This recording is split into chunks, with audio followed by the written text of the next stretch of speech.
काली नजर। माँ, माँ। अरे क्या माँ माँ कर रहा है? बकरी का बच्चा है क्या? अरे माँ, मजाक छोड़ो। मुझे फाइनली वो मेन चौराहे वाली दुकान मिल गई है। अब देखना, आपका बेटा दुगनी स्पीड से पैसा कमाएगा। उफ, ये क्या? मेरी ऑनलाइन मेकअप क्लास चल रही है। इतनी जोर से क्यों बोल रहे हो आप दोनों? अरे मेरी धर्म पत्नी जी, मेकअप क्लास बाद में करना। वो चौराहे वाली दुकान मिल गई है हमको। अरे वाह! रुको, मैं अपनी माँ को फोन लगाकर बता देती हूँ। अरे मैं भी अपने रिश्तेदारों को बता देती हूँ। कितनी खुशी की बात है। हाँ हाँ, मैं भी अपने दोस्तों को बता देता हूँ। 1 हफ्ते बाद रजिस्ट्री है। बस, घर में खुशी का मौका था। उन तीनों ने अपने अपने फोन उठाए और लोगों में बात फैलाना शुरू कर दिया। और रही सही कसर श्वेता बहू ने अपने पड़ोस में सबको बताकर कर दी। अरे वर्मा आंटी, अब हम भी जल्दी कार ले लेंगे। घर का रेनोवेशन होगा और ठाट से रहेंगे हम भी। अरे ऐसा क्या हुआ? लॉटरी बाटरी लग गई है क्या? अरे इस बार चौराहे वाली मॉल में हमको भी दुकान मिल गई है। दुकान नंबर 21, जो एकदम चौराहे पर है। अब ग्राहक बढ़ेंगे तो आमदनी भी बढ़ेगी ही ना। अरे वाह, कितनी खुशी की बात है। मैं बहुत खुश हूँ तुम्हें इतना खुश देख के। बाकी एक बात कहूँ, सबको मत बताते फिरना। किसी की नजर लग जाएगी तो खुशी की खबर वापस लौट जाएगी। हैं? ऐसे थोड़ी ना होता है। अब डरा रही हो। अरे सही कह रही हूँ। काली नजर कहते हैं इस चीज को, जब आप किसी को कुछ बताओ और वो काम बिगड़ जाए। अरे लेकिन मैं तो। तुमने सबको बता दिया ना?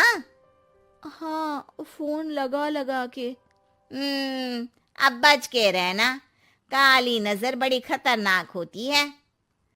श्वेता इतनी खुश रहती है कि वो वर्मा आंटी की बात पर ध्यान ही नहीं देती, जबकि पड़ोस में और भी लोगों से खुशी की खबर शेयर करती रहती है। अगले दिन राजेश बहुत दुखी होकर घर आता है। अरे बेटा, क्या हुआ? मुंह क्यों सूजा हुआ है? मधुमक्खी ने काट लिया क्या? माँ, वो दुकान किसी और के पास चली गई। किसी ने ज्यादा भाव लगा दिया। अरे पर बात तो आपसे हुई थी ना उस दुकान वाले की।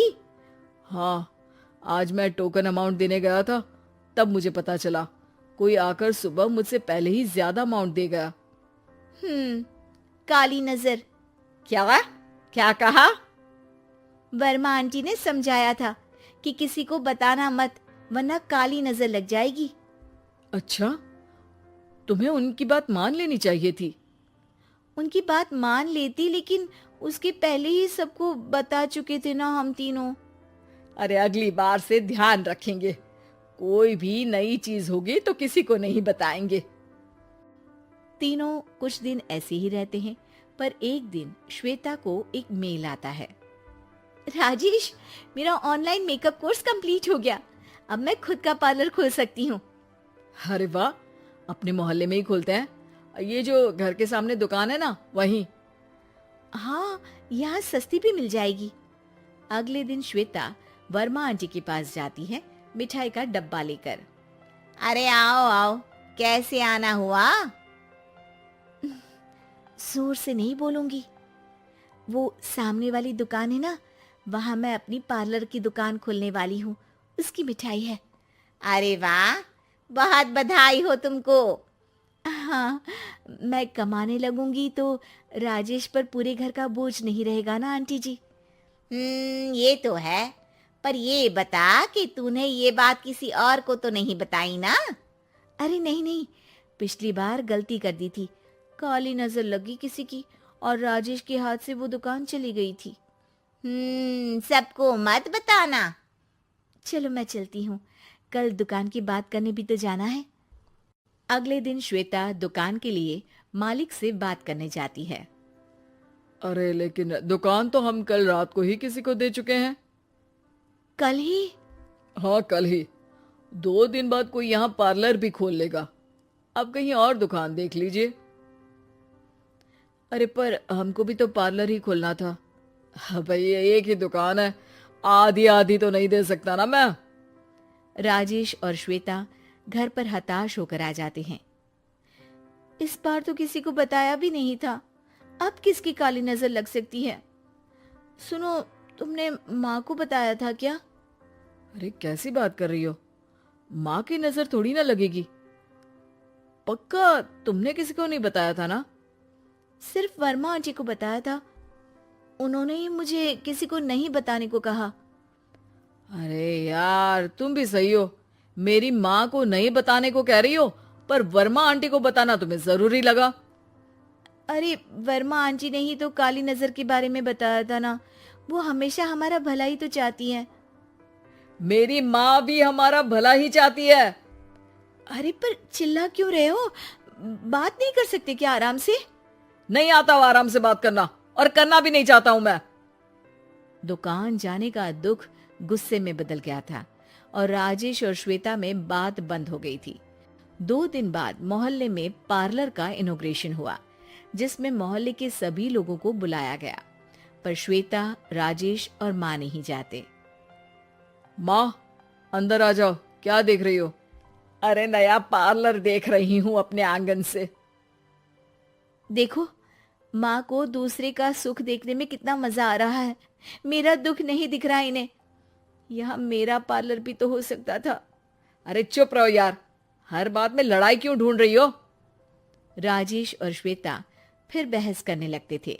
तभी माँ ने दोनों को बाहर बुलाया। अरे जरा देखो तो, दुकान चलाने वाले का बोर्ड पर नाम क्या लिखा है? श्रुति वर्मा। गाड़ी निकाले बेटा, हमें कहीं जाना है। काली नजर का इलाज कराने? राजेश अपनी बाइक निकालता है। तीनों ट्रिपलिंग कर रहे हैं। माँ राजेश को उस मॉल वाली दुकान पर लेकर जाती है जहां राजेश अपनी दुकान खोलने वाला था। यही दुकान लेना चाहता था ना तू? हाँ, पर इनको भी दुखी करने लेकर आई हो क्या यहाँ पर दुकान दिखाकर?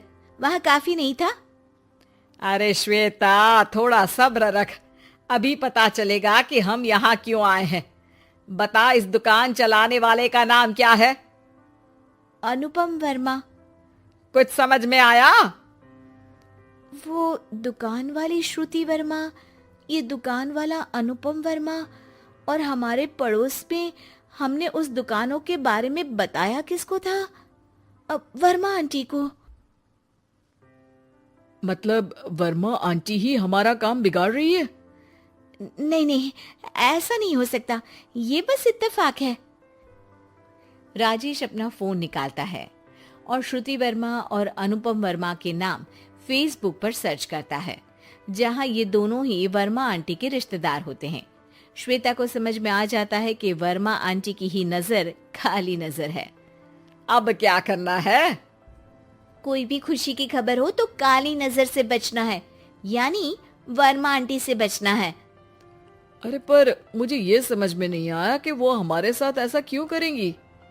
अरे बेटा, एक सीख है, दूर के आदमी को आपकी तरक्की से कम परेशानी होगी, पड़ोसी को ज्यादा। दोनों माँ की बात में हामी भरते हैं और अगला काम चुपचाप करने की कसम खाते हैं, ताकि आगे से वर्मा आंटी कोई काम ना बिगाड़ सके।